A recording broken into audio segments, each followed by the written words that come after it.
নবীর গাড়ি গেলে মাথার উপর দিয়ে গরম পানি মারে নাই বাবা, ফিঙ্গারপ্রিন্ট দেখাইলেই পানি মারা শুরু করে। বড় সমস্যা। ফিঙ্গারপ্রিন্ট মানে বুঝছেন? ইশারা ইঙ্গিতে বুঝে নেবেন কিছু ভাষা। ফিঙ্গারপ্রিন্ট এত বেশি তাদেরকে নাড়া দিয়েছে। জশ্নে জুলুসের গাড়ি তাদেরকে নাড়া দেয় নাই, নারায়ে তাকবীর নারায়ে রিসালাতের স্লোগান তাদেরকে নাড়া দেয় নাই, তাদেরকে ফিঙ্গারপ্রিন্ট সমস্যা করেছে। কথা বলেন ঠিক কিনা? এই ফিঙ্গারপ্রিন্টের সাথে তাদের বড় সমস্যা থাকতে পারে না, তাদের সাথে যৌথভাবে তাদের সাথে তাদের শরীরের সাথে এই ফিঙ্গারপ্রিন্ট যুক্ত আছে। কথা বলেন ঠিক কিনা? আমরা নবীজির আগমনে নবীজির জুলুস চলতে থাকবে, কিয়ামত পর্যন্ত নবীজির জুলুস চলবে, চলতে থাকবে। কথা বলেন ঠিক না বেঠিক? ও বাজি, ফিঙ্গারপ্রিন্টে সমস্যা ইদে, জশ্নে জুলুসের গাড়ি গিয়ে সমস্যা নু, ওনারা নো বুঝান মাসালা। যাই হোক, এই ফিঙ্গারপ্রিন্টওয়ালা এগুলার ভাইরাস কত জানেননি? ওয়াদা ভঙ্গ করে, জাতীয় বাটপার, জাতীয় মুনাফিক, ওয়াদা ভঙ্গ করে দাওয়াত পাওয়ার পরেও বলে দাওয়াত পাই নাই। নাউজুবিল্লাহ বলেন। এরকম আছে না নাই?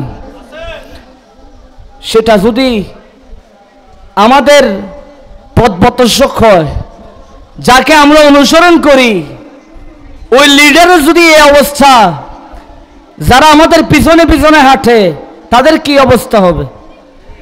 ওয়াদা ভঙ্গ করা এটা মুনাফিকের আলামত। যারা ওয়াদা ভঙ্গ করে তারা প্রকৃতপক্ষে মুসলমান দাবি করতে পারে না।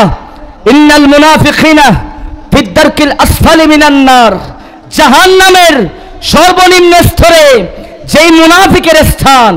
যারা ওয়াদা ভঙ্গ করে, আমানত খিয়ানত করে, ওই বাটপার মুনাফিক যারা আছে এগুলা প্রত্যেকটা সমাজের এলাকায় এলাকায় বসবাস করে। কথা বলে ঠিক না বেঠিক?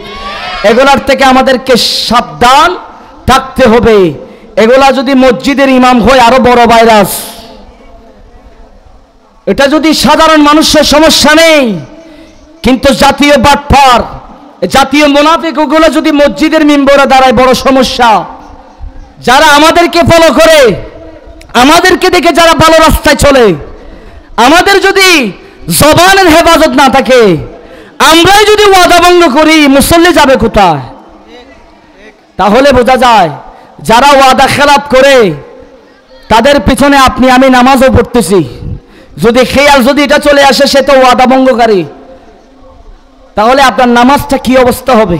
আপনি বুঝে শুনে তো করতেছেন, নামাজ তো ওনার পিছনেই পড়তেছেন।